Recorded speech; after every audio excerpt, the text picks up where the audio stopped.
السلام عليكم ورحمة الله وبركاته. ازيكم حبايبي جريد 6؟ معاكم مستقى. ان شاء الله نبدأ حل مع بعض النهاردة موديل exam 1 و 2 على concept 3.1. يلا بينا نبدأ بسم الله. Number 1.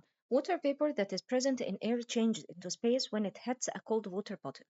الووتر vapor لما بيقابل أي cold surface بيحصل له condensation process وبيتحول من الجاز state للliquid state فهيتحول لliquid water. Number 2. When a liquid is heated لما أي سائل يسخن it space and becomes less dense and space. Heated يعني هيسخن، يعني المولكيولز بتاعته هتgain thermal energy فهتgo away from each other، هتبعد عن بعض يبقى هيحصل لها expanse وهتبقى أخف يبقى expanse and lighter. Number 3. The large salt lake in Turkey is dried up due to the increase in the rate of space process. طبعا dried up يعني هتجف، هتنشف بسبب مين؟ بسبب ال evaporation process. Number 4. Wind helps in transporting water through the water cycle by carrying. طبعا هي الرياح بتنقل وبتحرك الووتر vapor من مكان لمكان. Give reason for formation of clouds in the sky. ايه سبب تكون الكلاودز او السحب في السماء؟ طبعا هي الكلاودز بتتكون بسبب الكوندنسيشن بروسيس، ان الووتر فيبور اللي موجود في الاير بيحصل له كوندنسيشن بروسيس ويتحول لووتر droplets. يبقى due to condensation of water vapor into water droplets that attach to particles of dust or smoke in the air. بتبقى مرتبطة أو بتبقى معاها جزيئات التراب والغبار والدخان مثلا. ممكن تستبعدوا الجزء الأخير وتكتفوا بإن انتوا تقولوا due to condensation of water vapor into water droplets وهتاخدوا درجة كاملة.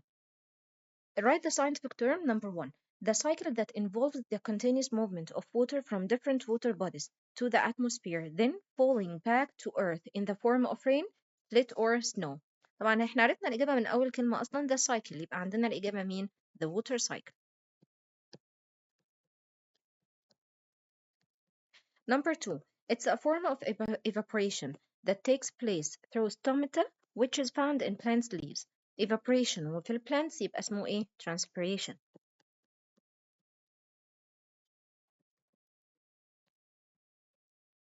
Number 3. It's caused when air warmed by the solar radiation rises and then replaced by cooler air that flows from nearby areas.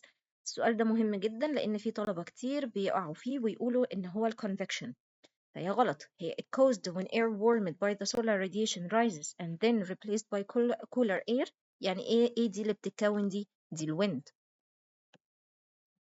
مهم جدا السؤال ده. Number 4. It's the process in which water falls on earth in the form of rain, sleet, snow or hail.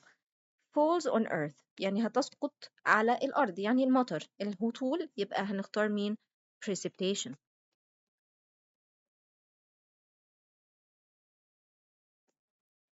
What happens to the air temperature if there is no wind on earth؟ طبعا هو لو ما فيش رياح على الأرض ايه اللي هيحصل؟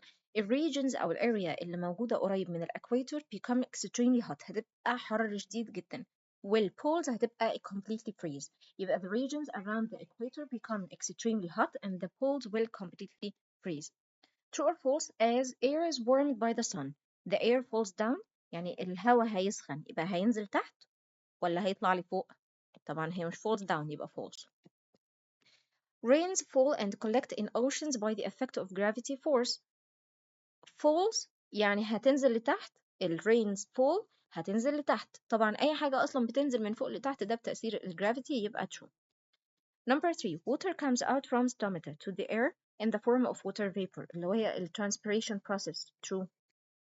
In the water cycle the step that follows condensation process is runoff. تعالوا كده ناخدهم بالترتيب. Evaporation, condensation, precipitation. بعد condensation precipitation مش runoff يبقى false. نيجي للسؤال اللي بعد. The rain falling on the mountain is a form of falling يعني السقوط أو الهطول، إن الدنيا تمطر، ده مين؟ precipitation. The rain on the mountain runs into the space and goes to the ocean. بصوا كده، هي نزلت على الماونتن اهي، مشيت جريت لحد ما وصلت للريفر، يبقى جمعت فين الأول؟ في الريفرز، وبعد كده من الريفر راحت لمين؟ للأوشن. When the sun heats up the water in the ocean الشمس هتسخن المية يبقى يحصل لها ايه؟ evaporates. يلا بينا على الموديل exam 2. Number 1. Water cycle plays an important role in determining the weather conditions. ليها دور في الطقس، في ظروف الطقس؟ أكيد طبعا يبقى true. Convection is the way of transferring heat through liquids and solids. Convection through liquids لكن solids لا، السوليدز تبع الكوندكشن مش الكونفكشن، هي الكونفكشن في الليكويدز والجازز بس، يبقى false. Number 3 the amount of sunlight that falls on Earth's surface doesn't change. السؤال ده مهم جدا جدا جدا يا شباب، لأن في كتير بيقع فيه وما بيبقاش فاهم المقصود منه. هو السؤال هنا قصده إن الأماونت أو كمية أشعة الشمس اللي بتصدر عن الشمس وتوصل للأرض ثابتة ما بتتغيرش، فهي دي true، هي ثابتة ما بتتغيرش. أمال إيه اللي بيتغير؟ اللي بيتغير هي بتتغير من مكان لمكان، لكن التوتال اماونت بتاع السانلايت اللي بتوصل للأرض من الصن هي اللي ثابتة. لكن مثلا near the equator هي بتبقى كبيرة، لأن السانلايت أو السان ريز بتسقط perpendicular عمودية. لكن أنا كل ما أبعد عن الإكويتور بتبدأ مثلا الأشعة تسقط semi inclined، وبعد كده أبعد أكتر هتبقى very inclined. لكن هنا السؤال ما بيتكلمش في النقطة دي، هنا السؤال بيتكلم على amount of sunlight that falls on Earth's surface doesn't change. يعني المقصود بيها إن كمية الأشعة اللي بتوصل للأرض من الشمس، الإشعاع اللي بيصدر من الشمس ويوصل للأرض ده ثابت، فدي true. Number 4 the inclination of the sun rays that fall on Earth's surface affected the weather to different areas on Earth. الميل بتاع أشعة الشمس اللي بيسقط على سطح الأرض ده بيأثر في الطقس، احنا لسه قايلينها، يبقى true.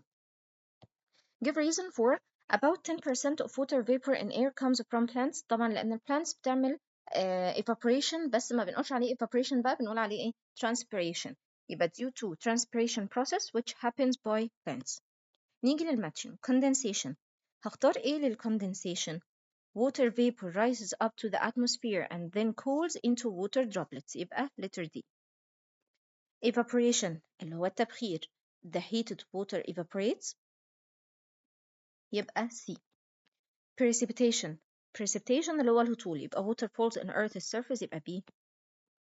collection التجميع من اسمها water collects in streams rivers or oceans، يبقى A. نيجي ل what happened the snow when sunlight falls on it. التلج لما أشعة الشمس تسقط عليه إيه اللي هيحصل؟ هيحصل له melting، هينصهر، هيتحول من solid state liquid state، يبقى the snow will melt and change into liquid water.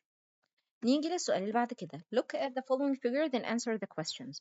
Number 1 the area space is very hot because the sun rays fall perpendicular on it. very hot و perpendicular عمودية، يبقى عند الإكويتور اللي هو هنا، يبقى area B. Number 2 the sun rays fall space on area A. area A أنا بدأت أبعد عن الإكويتور شوية أهو، يبقى semi inclined. True or false the areas B and C have higher temperature than area A. لا هي B أوكي، لكن C لا، فيبقى false. Number 2 at area C the weather is very cold because the sun rays fall very inclined on it. طبعا true، لأن دي عند البولز أصلا. نيجي للسؤال اللي بعد كده snow, rain, hail, water vapor. طبعا هنختار مين؟ water vapor، لأن كل الباقيين السنو والrain والhail دي forms of precipitation. Number 2 evaporation, transpiration, condensation, melting. تعالوا نشوفها واحدة واحدة. evaporation دي عشان تحصل gain thermal energy، والtranspiration gains برضو thermal energy، والcondensation لا دي lose thermal energy.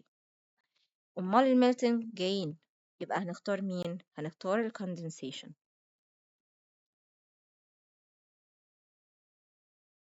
وبكده يبقى خلصنا موديل اكزام 1 و 2.